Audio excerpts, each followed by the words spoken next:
Hi friends, ఎలా ఉన్నారు? అందరు బాగున్నారా? రోజైతే మా మినీ గార్డెన్ చూద్దురు గానండి. మాకైతే టైం కుదరక దీన్ని అసలు పట్టించుకోవటమే లేదు. ఆహ్, చూసేద్దాం రండి. ఇదైతే పొనగంటాకు మా మమ్మీ తీసుకొచ్చి ఇచ్చింది ఈ చెట్టు. ఈరోజు దీనితోని పప్పు పెడదామని చెప్పేసి ఇక్కడికొచ్చినాను. పచ్చిమిర్చి చెట్టండి ఇదైతే. పచ్చిమిర్చి కాసేస్తున్నాయి. ఇవైతే శంకు పూలు.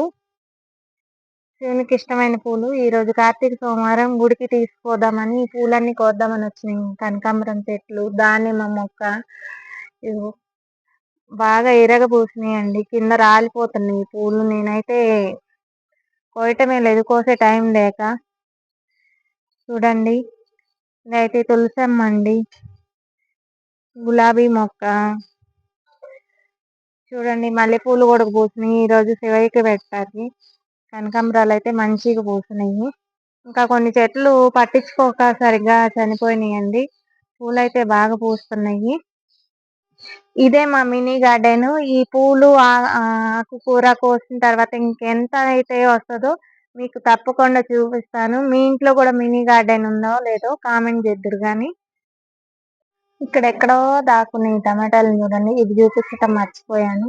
టమాటాలో కాదు, వంకాయ మొక్కలు కూడా ఉన్నాయి, అవి కూడా చూపిస్తాను.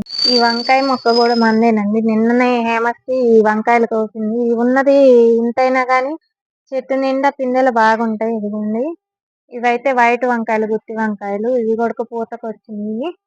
ఇవైతే మంచిగా కాయలు అయితే బాగా కాస్తాయండి, చిట్టి చిట్టి కాయలే.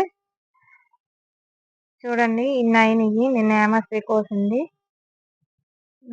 తులసమ్మని చూడండి, తులసమ్మ మంచిగా అయింది. ఫైనల్ గా మొత్తం కోసేసామండి. చూడండి, ఫ్లవర్స్ అయితే ఇవైనాయి. ఆకుకూర, వంకాయలు అయితే అవి. చూడండి, మా మినీ గార్డెన్ లో మీలో ఎంతమంది ఇలా మినీ గార్డెన్ మెయింటైన్ చేస్తున్నారు? మన ఇండియన్స్ ఏంటంటే ఎక్కడికి వెళ్ళినా గానీ ఊర్లో ఉండి పండించకపోయినా ఏదో ఒక దాంట్లో ఏదో ఒక కూరలు వేసుకొని పండించుకోవటం అదొక ఆనందంగా ఉంటది. మీలో ఎంతమంది ఇట్లానే చేస్తారో కామెంట్ చేయండి. ఈ వీడియో మీకు నచ్చినట్లయితే లైక్ చేయండి, షేర్ చేయండి, సబ్స్క్రైబ్ చేసుకోండి. సబ్స్క్రైబ్ చేయటం మాత్రం మర్చిపోకండి.